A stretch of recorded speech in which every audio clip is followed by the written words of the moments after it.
It's time to welcome the Wine Ladies with Georgia and Suzanne. An entertaining hour topped up with great ideas about wine, where to dine, anything and everything to do with the vine. Great conversation, lots of laughter, guests from all walks of life, food and wine, music, art, sports, and much more, all on the Wine Ladies. Hi everybody, it's us, the Wine Ladies. I'm Georgia. And I'm Suzanne, and here we are on Las Vegas Boulevard in the city that never sleeps, Las Vegas. The eve before New Year's Eve, we are here for a tremendous fundraiser at the Vintner Grill. And we are here for Child's Focus, Camp to Belong, to raise funds to bring children that are separated in foster care together for an all-important week to make memories as siblings like we have, Suzanne. All for the foster kids. We're going to raise $100,000 for these kids tonight. So let's get inside and see what's going to happen. All right, let's go. Cheers, Suzanne.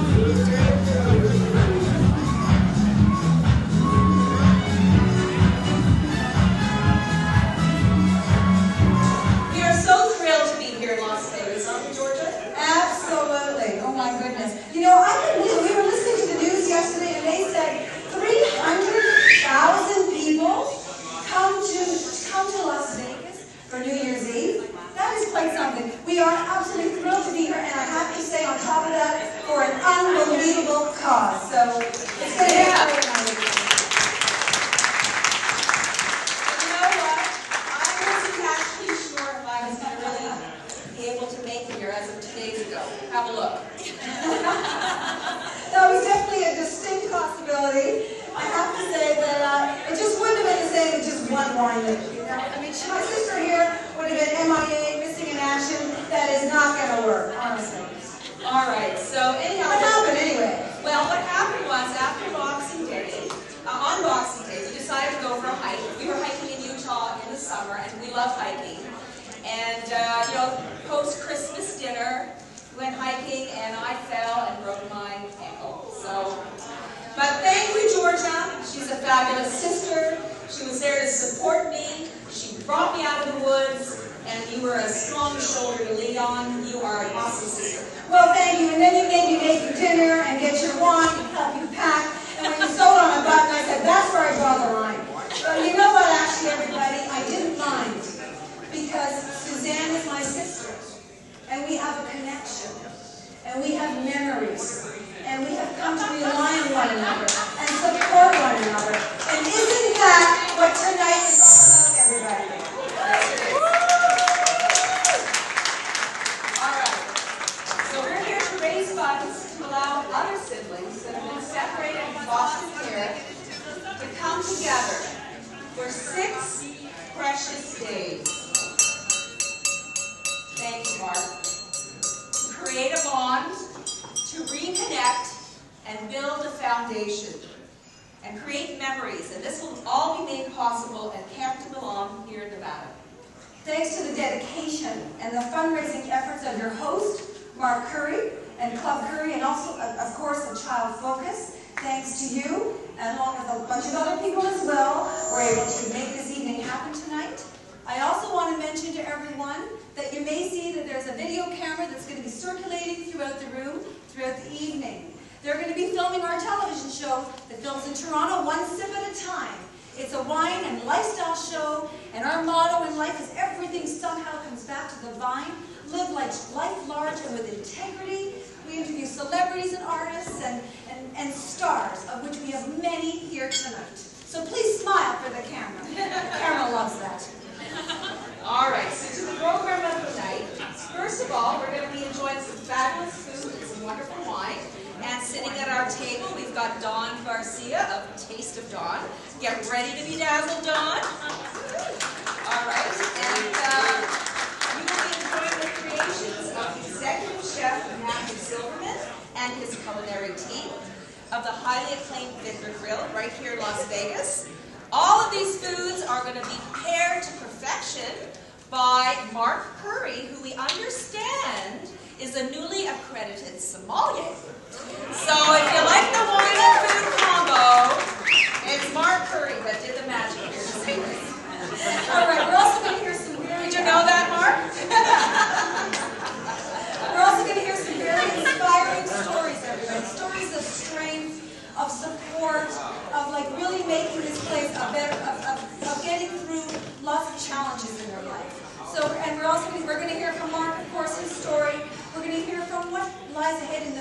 and what we can all do, and we will be inspired by what we can do for 2012 to make it a brighter future for the children, which of course are our future. All right, we've got some fantastic music and entertainment planned this evening. We've all already heard from Corrine Olsen and Ray Brandt. Thank you very much. You know, these guys, they have actually played at Carnegie Hall and even with Pavarotti. Amazing. Very impressive. But what they are very well known for is their hot strings with the Avery Watts live performances. Woo-hoo. Okay, they'll be back at 8 o'clock, but we've also got some other fabulous entertainment this evening as well. Samande Jackson, who has an incredible story to tell you, as well as the stunning local vocalist and great humanitarian, Latoya Holman. She's beautiful. We already met her as well. Remember her. Now, as this is a fundraiser, everyone, we've got lots of ways for you to spend your money as well. You're always talking about money. Well, somebody has to talk about money. You know what? Never mind the blackjack table. Never mind the craps tables. Tonight, it's a sure bet.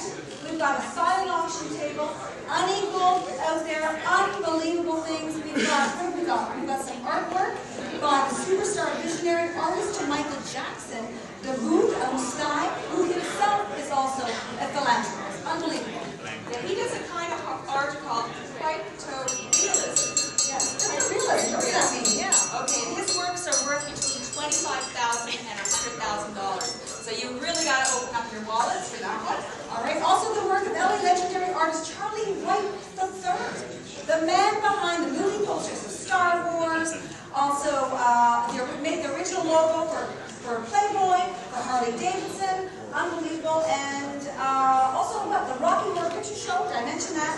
So everybody, I want everybody to see what I'm doing here. This is really important. Can you guys hear me?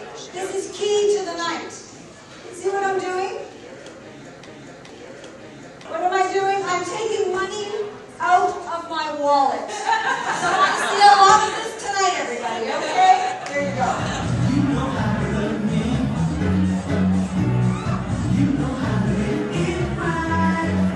So at the Vintner Grill Strip here in Las Vegas, oh my God, this is so exciting.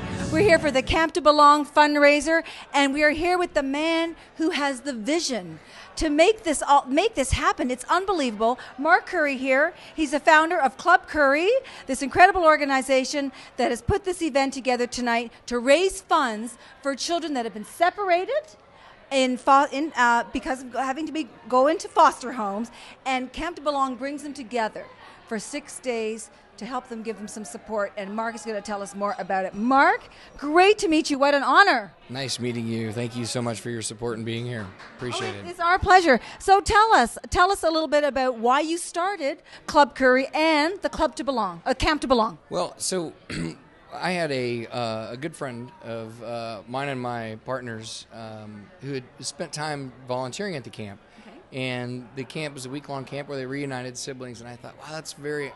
I have a really strong feeling about you. I've been fortunate and successful in my business life that you have to give something back. So you can't always just take, you have to give back. And so when she started talking to us about this story, it was pretty amazing to me that nobody would ever think about foster children and the fact that they would be separated nonetheless from their siblings. And I thought, I have a really good relationship with my brother now, and we all go through those things. But I thought, wow, if I knew I had a brother and that I wasn't connected with, that'd be really hard not to be able to be connected with them, as I go through life now. And so when I heard that they were doing the week-long camp, it was pretty amazing, the program that gets put together, and Lynn and all the people at Child Focus and what they do. And I'm originally from the Midwest, so new to Nevada for, if you've been here for 5 years, you're a lifer for the most part. So right. for a few different years. measurements here, I think. That's right. So I thought it was very important to be able to give back, and I thought what a great opportunity to a group of people in the world that probably largely get ignored, which are siblings in foster care. Now I have a question for Mark. The plan is to I know raise... she just grabbed that microphone. I did. Right Hey, on. we're sisters. I tell you, we're allowed to do that. I want to know, with the $100,000 that are scheduled to be raised this evening and tomorrow night and for the next couple of months for June, what is this money going to be used for? So what the money ends up going for is for a week-long camp where they reunite the siblings that are separated. And last year, I believe it was close to 100 that they helped bring together and unite that way. If we raise last year we raised $45,000. If we raise $100,000 this year, like is our goal, it will actually fund the entire camp. So not only do they have, last year they were able to do things they didn't do before, which they had a birthday gift exchange. So you can imagine giving a sibling that you'd never given a gift to before, that type of thing. So not only will they be able to do that, it will fund the entire camp with the facilities and all the other things that they do. So it'll be pretty significant. Now, we're going to switch gears here just a little bit. We've got one of our Wine Ladies glasses here for you. We're going to make you an honorary wine lady because because we understand you're a newly accredited sommelier. Well, kind of, not really, but maybe a little bit. So tell us about your love of wine. The days of white Zinfandel have been largely overplayed. So I probably started about, I would say, 12 years ago. So I started drinking the standards, right? Yeah. The Merlot, right? I'll have a Merlot. And I've since come to, now I am stuck in a Pinot Noir, Russian River Valley, Carneros. Not a bad place to be stuck. And I'm so Let me join you there. I'm so stuck there that I can't get out of it. So I used to have when The Sopranos were on HBO. Love that show. I know. And they had that Deadwood, which was the show they had afterward. I would have what I would consider, I called it a wine and whiskey night. Okay. So we drink red wine while we were watching Sopranos, and then we drink whiskey while we were watching Deadwood. Perfect. So after that, I got out of the Pinot Noir, or I got into the Pinot Noir, out of the Cabernet, real heavy. So Right. that's it. I'm an absolute novice, really, when it comes down to wine. But it, generally speaking, you can enjoy it in any event. And people really seem to connect, like, I'll have a glass of red or I'll have a glass of white. Well, good choice tonight with the Ravenswood. We actually met Joel Peterson not too long ago in Toronto. Remember that, Georgia?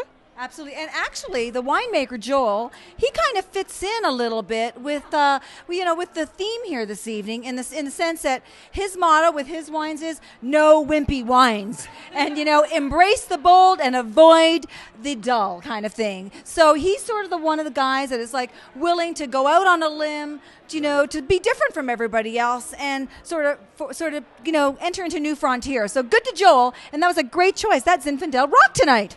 It's awesome. Here's your glass. Oh my gosh. The funny thing is they said you can't drink out of it. You can just give me the glass and I'll slam it.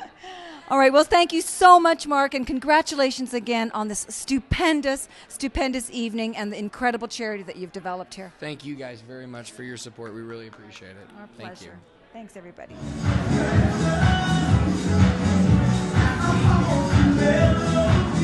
So I thought maybe I could share something a little bit on a personal note. This charity actually is very close to my heart because my husband is one of 5 siblings, and all of them were placed in foster homes, and in 7 or 8 foster homes, and they were separated when the youngest was only 2 years old. Knowing that we were going to be here tonight, we got together over the holidays, as we always do now, and we decided to put the question to them. You guys were separated all these years, and here you are together. Every holiday we all get together.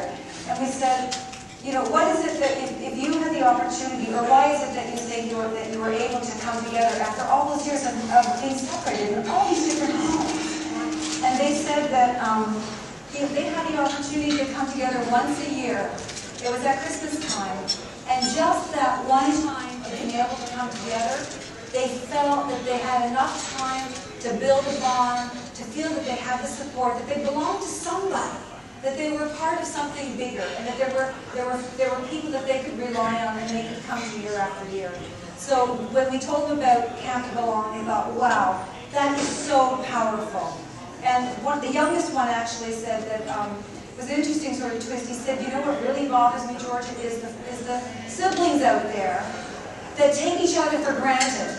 That you see them fight, yeah, they grew up together, but they don't get it. They don't get the value of siblings, of what we can give to each other and what we do. So I just wanted to share that because this is such a profound charity that really strikes me on a real personal level.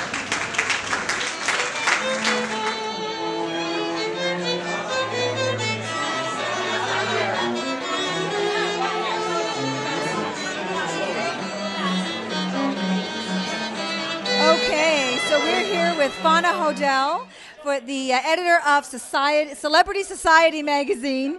She is an author and a philanthropist, and she has an incredible story. Fauna, thanks for joining us. What makes it important for you to be here tonight? Well, first of all, our editor, Mimi Maccabee, sent me to make sure that I cover what's going on with Mark Curry and all the good works that he's doing, because our 41-year-old magazine is all about philanthropy. We're out of Beverly Hills, but we cover stories all over this planet of powerful people who are out there making a difference and giving back.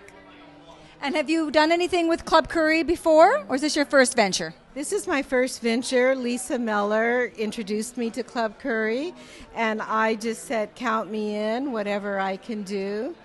Absolutely. I also have a show, Fauna's Charity Sizzle Report, on the amazing women of power online. And I share what's going on with celebrities and charity and what they're doing as well. Now, I want to ask you a little bit, Fauna, if you could tell us a little bit about your story. I know, my story. The reason why I love being involved with philanthropy and making a difference, I was given away at birth 60 years ago under the premise that I was part white and part black. I was given to a black family in Reno, Nevada, a black maid and a black shoeshine man. Well, that time in America, 60 years ago we're talking, It was intense. I was a little girl who was never darkening, not fitting in. And later I would write a book, One Day She'll Darken, The Mysterious Beginnings of Fauna Hodel. And I understand you're also in the middle of making a movie? I actually produced a film with Alfre Woodard, Charles Dutton, Jill Clayburgh, Tess Harper, all the way back in '90, and we had to change all the names to protect the guilty. Oh, no. Because my real family is very rich, very powerful, and they did not want my story out. So all these years later, I can finally tell the story. And with millions of dollars in that first film that was stopped, my goal is to do a documentary feature about all of that, whatever happened to Pretty Addie's baby, and then do a brand new film based on the story I always wanted to tell. What do you think if you had to pick something, Fauna, that gave you the fortitude to get through what you've gotten through? Where did that strength come from? A little girl sitting at my grandmother's funeral, my black grandmother, and I say black and white just so you get a sense of that time in America, but sitting there at her funeral, she started talking to me, and she told me she wasn't away and that she would always protect me and that God had a mission for me. And when I was only 4, an incident happened where one of my cousins, my black cousin, was going to cut my throat because I was white. And she ran out and, she shooed him away. And she picked me up in her arms and she goes, "Baby, don't you ever forget that God and God's angels will always be with you." Well, I want to tell you, you beautiful 2 ladies, that I have never forgotten that. And angels watch and protect me, and when I'm scared, I go within and call on angels, because Big Mama taught me that when I was a little girl, and that's what keeps me keeping on. We have an inspiring story. Thank you so much for sharing. Thank you so much. You deserve a big hug, too. You too. You're group hug. You're beautiful. Yeah, group hug. You too. Your spirits are so beautiful. No, thank you. Thank you for sharing. When people say things to you that you ain't supposed to be hearing, then you better stand up for yourself. You got courage.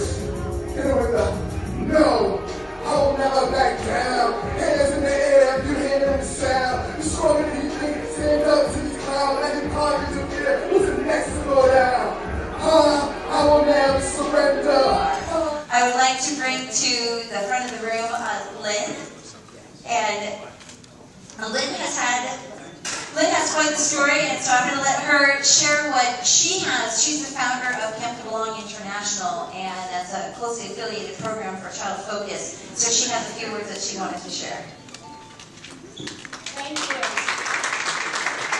So the theme of this evening is Future Forward, and how appropriate for youth in foster care who look forward to their futures, particularly being out of foster care. You know, it's the holiday season, and I would venture to guess that a lot of you celebrated the holidays or will celebrate the rest of the holidays with your family. So just by raise of hand, how many of you have a brother or sister? Okay, and how many of you as parents have more than one child? And there may be a few of you who may not fall into one or both categories, and you have a best friend who's like a brother or sister. So you all know that they fight, they argue, they tease. Under my own roof, my kids wish the other didn't exist on any given day. But the reality is our brothers and their sisters are our best friends in life. We look out for each other, we look up to each other, and the sibling relationship is truly the longest relationship in life, most oftentimes. In Clark County alone, there's 3,200 youth in foster care. On any given day, 25% are separated, not with their brother and sister. And if you look at the mass, 75% of all youth in foster care are separated from at least one sibling when placed in care. Well, thank goodness for Child Focus, an organization that's been in this community for over 12 years, all about sibling preservation, all about making sure there is normalcy in the lives of brothers and sisters who are in foster care. In fact, even during the holidays, their gift of giving had 90 brothers and sisters come together to celebrate the holidays, which they wouldn't have the opportunity to. They've had fishing events. They've had sharing and discovery events. And several years ago, Child Focus teamed with an organization I founded, Camp to Belong, to give the gift of camp. 5 nights and 6 days of quality time together. Unconditional love, support and sincerity. Judgment, none. Because they are kids among other kids who are in the same situation as they are. Summer camp, and because of your generosity over this past year in 2011, 94 brothers and sisters and 37 counselors, volunteers, came together. And they experienced campfires, doing their wishes under the stars. They had a birthday party, because brothers and sisters don't get to celebrate their birthdays together, so they got to shop at a mock store, pick out gifts for each other, and sing happy birthday, and blow out each other's candles. They got to learn about life in a life seminar. What is it to be able to go to college, to be in the military, to give community service? They made sibling pillows for each other so that they can go home to their respective home and to have something to lay their head on. All kinds of programs, because the truth is, and I know this because I grew up in foster care from 8 months old till 21, that one day we're going to be out of foster care. And the reality is, I don't have any childhood memories with my older sister. But our kids, because of Child Focus, teaming together with Camp to Belong, will. Tonight we are very privileged to have one of our sibling groups with us. And it's really important that you get to know these wonderful kids. Kalijah, Andrea, Dier, Christian, Kayla, and Akeem. Because of your generosity over the past couple of years, they have experienced, especially programs of Child Focus. And those programs has made their family relationship grow. Them coming to camp this past year was so compelling, watching them take care of each other, learn about each other. In fact, Akeem, who's the oldest, said, I had fun at camp. Being, as this was my first time, I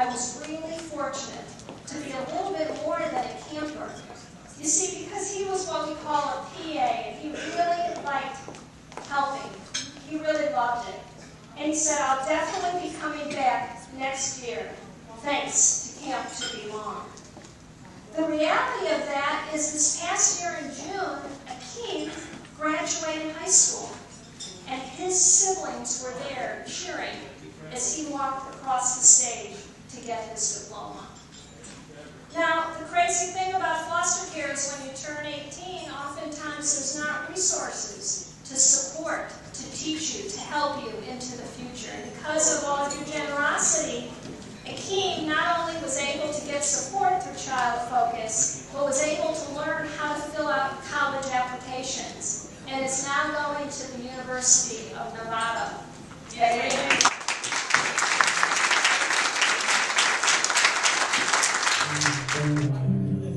Whenever I'm alone with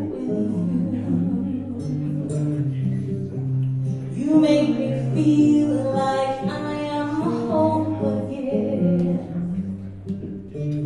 All right, well, this evening has been unbelievable so far. We've met incredible people, and this morning we had the opportunity to meet Brian Hutchinson from Hutch Foundation, and he shared a story with us that is so incredible. We want to hear firsthand from you. Tell our audience your story. Okay, well, basically, June 12th, 2010, I was playing in a highly competitive softball game. I've enjoyed sports my entire life. It's been my biggest passion. Was captain of 2 sports teams in high school, played semi-pro baseball, got offered to play professionally in Europe. I really have always enjoyed it since the time I was 4. I was playing shortstop this day in a tournament, and a foul ball was hit, and I ran full speed backwards to try and get it. My left fielder was running full speed in to try and get it. I lunged for it, I caught it, but collided with him because he didn't see me. And it flung me backwards, and sadly on this day there was a cement curb in the field. The back of my head smashed open on the edge of it. I suffered multiple skull fractures, traumatic brain injury, ear fracture, jaw fracture, wrist fracture, rib fracture, liquid in lungs, optical 6 nerve paralyzed. The list is long. First thing I can remember is after that I got airlifted to the hospitals. They did 2 brain surgeries. They kept me there for a couple weeks. I went to 2 different hospitals. I don't remember any of that time. First thing I can remember is waking up at my grandparents' house, and I couldn't do anything. Couldn't walk correctly, couldn't talk correctly, and it was in the worst pain you can imagine. Now, I understand you also you got to a point where I think you mentioned this morning you didn't even want to live. You said, like, you reached that level of despair, but then you regained hope again. Like, how did that happen? What did it take? And your story from there is also incredible. Well, it started. I went downhill from the time that first memory till. Time's iffy, but it's about a month or so. I just sat there and suffered, and then that made me in turn kind of want to accept that I was dying. I didn't want to live anymore. It was that bad, and I had no hope and didn't know why I was this way. Didn't know how everything could not work and everything could be so bad. Luckily for me, when I hit that rock bottom, it was kind of a point where instead of just deciding to end things, which I thought they already were, I tried to do something. I actually got up, tried to just go take a shower, tried to go brush my teeth, tried to go feed myself. And I failed, but in doing that, I felt better. I felt better than just sitting there and suffering. And that started the process to the point where I regained hope. It didn't start right away, but I felt like once I started to figure out a plan and started to figure out my own recovery, the next 8 months, by myself, I figured out how to get myself from the point of not being able to do anything till at least having my base functions back. And it was a lot of work, but I wouldn't trade it for the world. Right now, I still deal with a lot, but I'm a lone statistic when it comes to my list of injuries and turning out the way I have. So the Hutch Foundation, tell us a little bit about that. Well, basically, when I got to the point of kind of the state I'm in now, which is able to present myself pretty normal, I was lost. My old goals were to go play college baseball, to go back to school, to get a degree and do some stuff, and I can't do any of that anymore. My passion for sports is done because it's gone. I can never play anything. And I didn't know what to do, so I started helping other charities. I started trying to give back because I found that I was so able to click so easily with traumatic brain injury patients. They would look at me, see where I was at, and then automatically look up to me. They would automatically want that, and then I was able to relate to what they were going through, and the combination was just easy. I mean, I was able to do stuff that professionals that have been doing this 25 years couldn't do. It made me feel amazing. I mean, the passion I have for this is it's indescribable. So in turn, I attended a charity event held by the Los Angeles Kings and Luc Robitaille's foundation.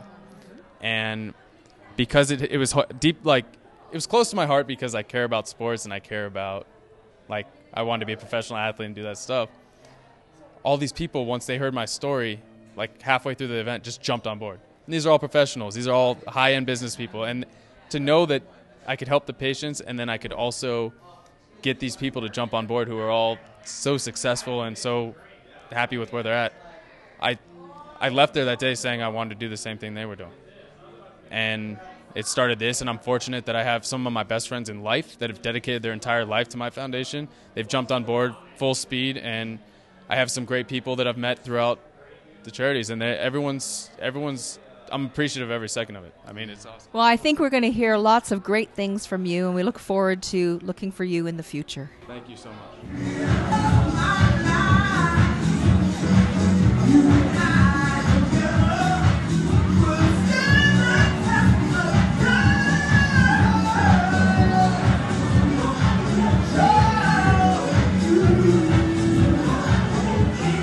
Very nice to be here right after Hutch's talk. Very inspiring. And what I want to do is very briefly talk about visions of the future that are in fact themselves inspiring, because they get people excited about the future. They get people excited about creating the future. And we're all in charge of creating our own futures. We're going to spend the rest of our lives in the future, so why not make the future a wonderful place? And we want to create a future vision where young people, our children over here, get excited about studying math and science and engineering, become our space architects, our astronauts, our futurists. So I'm going to see when we get some of our, not sure when our pictures are coming up, but in your program, second to the last pages are some images I've helped create of visions of the future in outer space, which is my specialty. Ideas of orbital cruise ships, ideas of super yachts in space, ideas of racing around the entire planet. Or ideas of sports in space, ideas of humanity moving outward is what we're all about in our space tourism society. And we believe by going outward, we have the opportunity to look backward and see where we came from our beautiful planet, planet Earth, our spaceship Earth. And if you really think about it, we're actually all astronauts right now on a very, very large spaceship. So let's just think about that. We're in outer space right now on a very large spaceship. So I guess these images are going to come up. But the images almost don't matter so much as the idea is that people around the world, this is not just the United States, but it's around the world, are imagining a future where more and more people go off-world, go into orbit, go to the moon, eventually colonize Mars, and humanity moves outward, moves forward as humanity, not just the United States, not just Russia. We as a species, we as humanity move out forward together. And moving forward together is what I think will create more peace, more harmony, and will be more kind to our planet. So this is open to everybody to be involved with. We need new ideas, new talents, new voices. It's a wonderful design experience to be involved in all this. I call it a design frontier. And as they said earlier, in the earlier years, 25, 30 years ago, people laughed at a lot of these ideas. They don't laugh at these ideas today. And I can tell you there are several multi-billionaires directly involved in the space enterprise, space tourism industry right now, spending hundreds of millions of dollars developing these companies, developing private launch systems to orbit, developing private technologies, forming corporations, conglomerates, really. So you're going to see over the next dozen years more and more people going to space, more and more people doing stuff. If you look back now, these images are up. The great movie 2001, 1968 inspired me to be a designer. Look at this right here. 40 years ago, an iPod. Can you imagine spending time at a space resort or a resort on the moon and actually flying? This is my concept and design for an orbital super yacht. Her name is Destiny. It's a very beautiful spaceship. This is a real spaceship design. In Destiny, there's a hot tub, what we call a hot sphere, because fluids form a sphere in zero gravity. Imagine weddings in outer space. More importantly, imagine contemplating and looking at our beautiful planet Earth. And that's what I think is the magic of all this. And then again, racing on the moon. Why not have these dramatic, wonderful, inspiring concepts of the future? And why not devote your life to making these things happen? Because as we rise those concepts, we all rise together. So basically, I want to say thank you for allowing me to talk with you briefly. And Club Curry is a wonderful concept. I actually come myself from a very, very modest personal background. Never got to go to camp or any of those kind of things.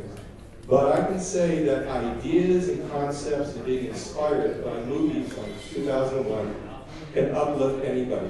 From my background, you know, I get to do pretty amazing things. Anyway, thank you very much, and this is a great event. Thank you for being here.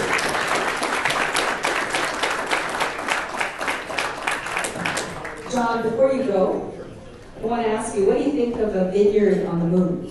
Oh, great. Space wine would be very good. They're actually developing real space beer right now. It's really happening. What about wine? Wine is great. Makes people feel more comfortable. Basically, the grape will be bigger because of lower gravity. And it'll be just fantastic. We had the idea maybe the wine name's lunar wine. How does that sound? Okay. How does that work for everybody out there? What do you think? I think they discovered 2 new planets. Didn't they just recently that has water or something like that? Actually, more than 2. Oh. Yeah, there's a lot going on. You'll be hearing about early next year, which is a few days, and the next years to come. It's just magical and wonderful. We're really moving out, you know. That's great. Well, thank you so much. It was so inspiring. We all do have indeed a fantastic future, don't we? We do, and we're in charge of inventing the future. My favorite quote of all time is, the best way to predict the future is to invent it.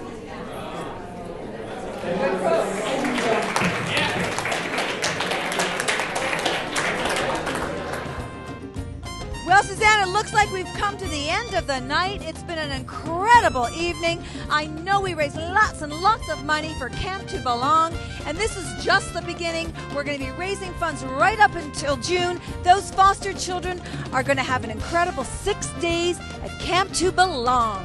The party continues tomorrow night at the Hard Rock Hotel, and we're going to raise more money tomorrow night as well. We want to wish everyone a fabulous Happy New Year from the Wine Ladies. Happy New Year, everyone, and a fantastic 2012. Cheers. Gonna feel like hell tonight. Tears are raining on my heart. I'll be the last to ever understand. Are you strong enough to be my friend? My friend. Woo!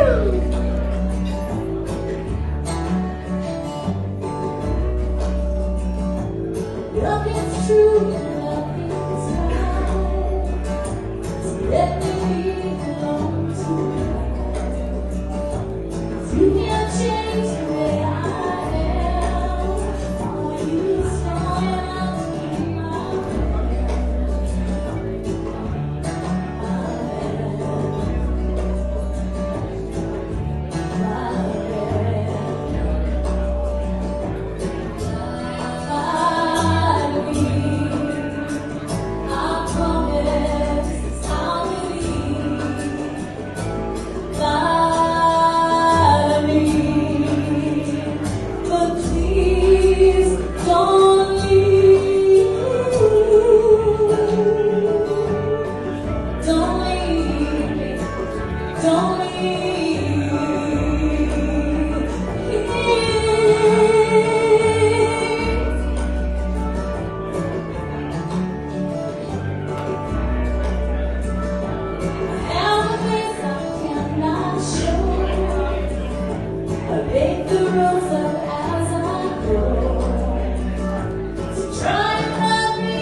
man.